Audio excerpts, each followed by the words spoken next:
Let's take a look at the Synology DS920 Plus.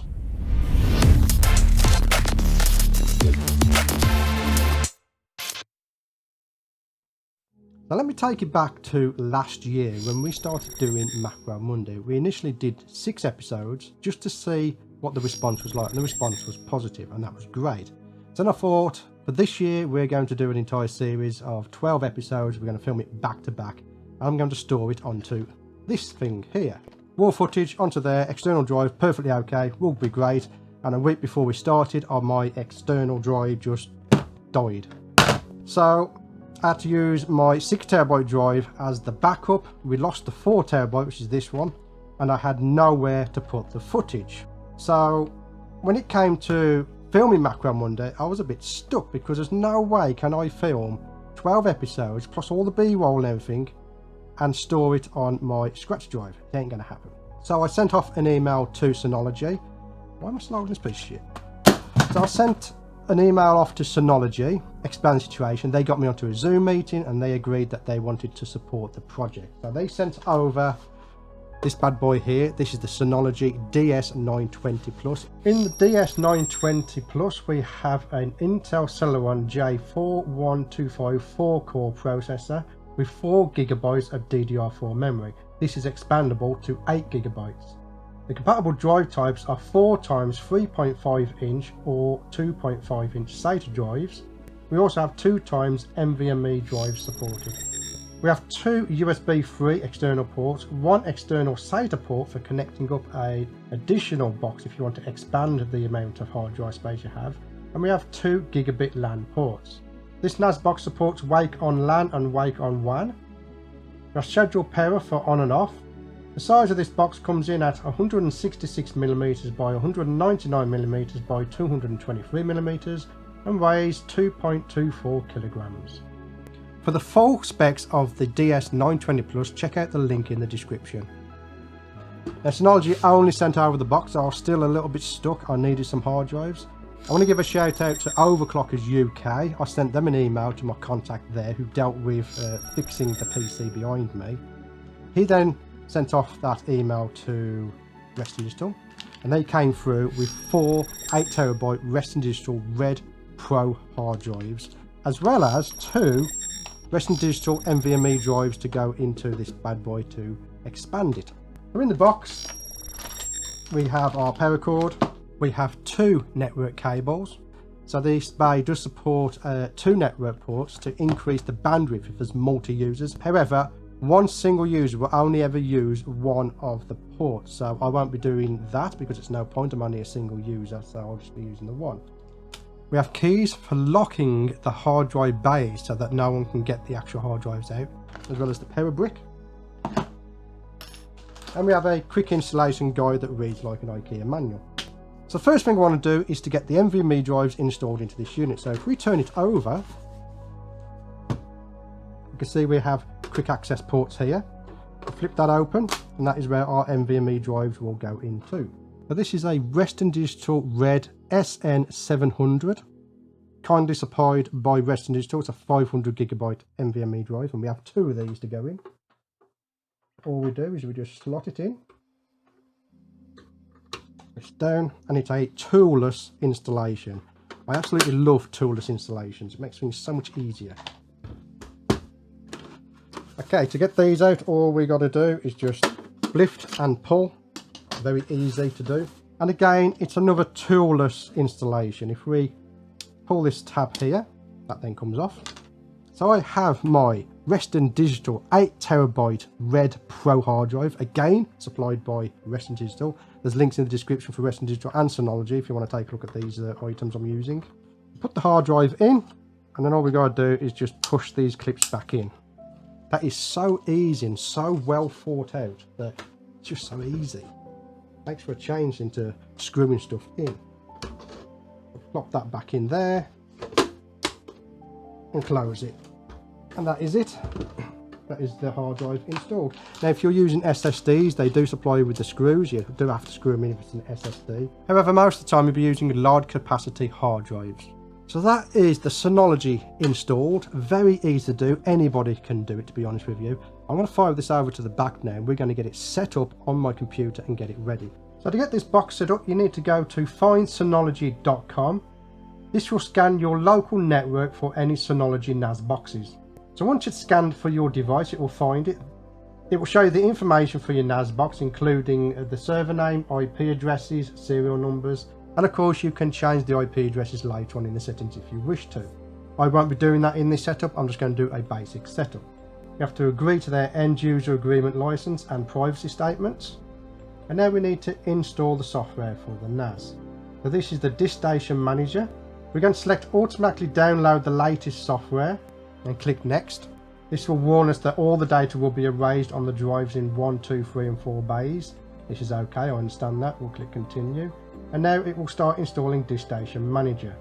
Now it does say that it takes around 10 minutes, however mine installed very quickly. So now we've got the DSM 7.1, so we're going to click on start.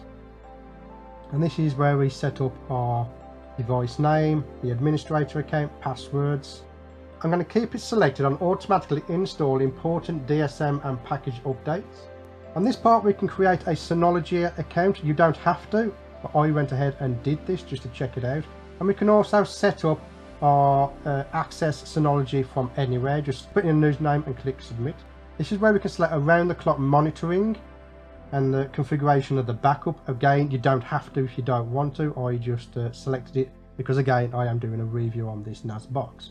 Next, it's time to create a storage pool and a volume. So we will create a storage pool. We select the RAID type. In this instance I'm selecting RAID 5, and we will give a description to our storage pool and click next. Here we need to select the drives we want to include. In this case we're going to do all 4. And you can notice we also have 2 drives that are knockback. Well, that's our NVMe's. We'll come to that in a minute. Once we've selected all the drives, we'll click next. Here we'll select the maximum amount that we can do. Click next. And I will leave everything on default, so I will just click next. Once we click apply, that will start to build the storage pool. There is our storage pool. Next we're going to set up the cache. So we're going to create an SSD cache. We'll select volume 1 and click next. We're going to do a read-write cache, so we'll leave that selected and click next. This gives us a warning telling us not to remove the SSDs from the Synology box, so click OK. We're going to go in RAID 1 because that's the only option we got because we only have 2 drives. We'll click next. We'll select the drives that we want to use. Here it's warning us that these 2 drives are not on their compatibility list, but we'll just click continue. We'll select the maximum size for our cache and click next. We'll apply that to finish setting up our cache disks. Next we set up a folder. This is going to be my main folder for my work. We'll click next. And again we keep everything as default and just click next. Here we can select our admin accounts. However, after this I did disable the standard admin account. Now I want to set up my power options. So in here I've got wake on LAN on the ports 1 and 2. I've set up a daily startup and shutdown because these boxes are quite noisy and I want it to be quiet at night. Here we'll enable the UPS support. So we're going to select USB UPS, and to make sure that the option until low battery is selected. That way, if the power is cut and the battery starts to run out on my UPS, the Synology will shut itself down to prevent any damage from a power loss. Let's take a look at some of the options here. We've got our file servers, lots of different options. We've got our user groups. You can see they have disabled the admin account. There are a lot of options with this box that I'm not even going to be messing with or going anywhere near. I'm just going to use it out of the box. This is where we can set up our quick connect options. We have our network where you can tell it that you want to do and manually configure a DNS servers and your IP addresses. I'm not going to be doing that. We've got some security options. You have got antivirus on here if you wish to install it, and many other options that you can go into. I'm not going to go into detail on all the options you can do. Again, you can look into that yourself with the Synology website and all the details there. For now, I'm just going to set this up for a basic user operation like myself, and let's get some files copied over. So now we're in the file station and we need to create some folders. So I'm going to go to create new folder, and this new folder is going to be for my work. And in there I can literally just drag the entire contents of my work drive over to that NAS drive. And then I can rest assured that I have a nice backup with redundancy, so I'm being less paranoid about losing my data. And of course I will set up a folder just for Macro Monday Season 2, which we'll start filming very shortly. Once that is done, I can then go to Windows and I can map a network drive to my work drive or to my B-rolls. Here I'm going to be doing my B-roll folder. We'll click OK. We shall map that drive, and now that comes up on my computer as a drive that I can simply drag over into DaVinci Resolve now, so that if I need to access any pre-recorded B-roll of lenses or insects, I can do that straight off the Synology NAS. So that is our NAS setup. As a RAID 5, I have 24 terabytes of space that I can just literally dump footage onto whenever we go outside to do an outdoor video. What this has enabled me to do now is to crack on and get on with Macro Monday. And you're also going to be seeing a lot more outdoor videos because now I can get it done easy and efficiently. Before we had the NAS box, I was doing one project at a time. So I'd go out, we'd film something, edit it, put it to YouTube, and then we would delete those files because we've got no storage at all to save it. But now we can go out and do multiple projects at the same time. Any single project could take more than one day now, so I can go out on multiple days going back and forward, getting different footage. And of course, I'm going to be able to bring you Macro Monday this winter. So again, I want to thank Synology for sending over the DS920 for review.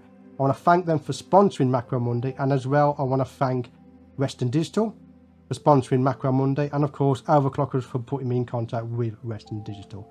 But that's where I shall leave this unboxing and configuration video of the DS920 Plus. I want to thank you for watching this video, and again I'll see you on the next one. Synology have sent over their DS920 Plus NAS Bay. We're going to take a look at it in this video. We're going to set it up and I'll give you my first impressions. No, play against you. So I want to give a shout out to Overclockers UK. I contacted them. They put me through to Western Digital. Or I should say they contacted Western Digital. Do it again, dickhead. This is a Cyberpera 1500 US. You know, I took the breath out of me. And of course, we'll be able to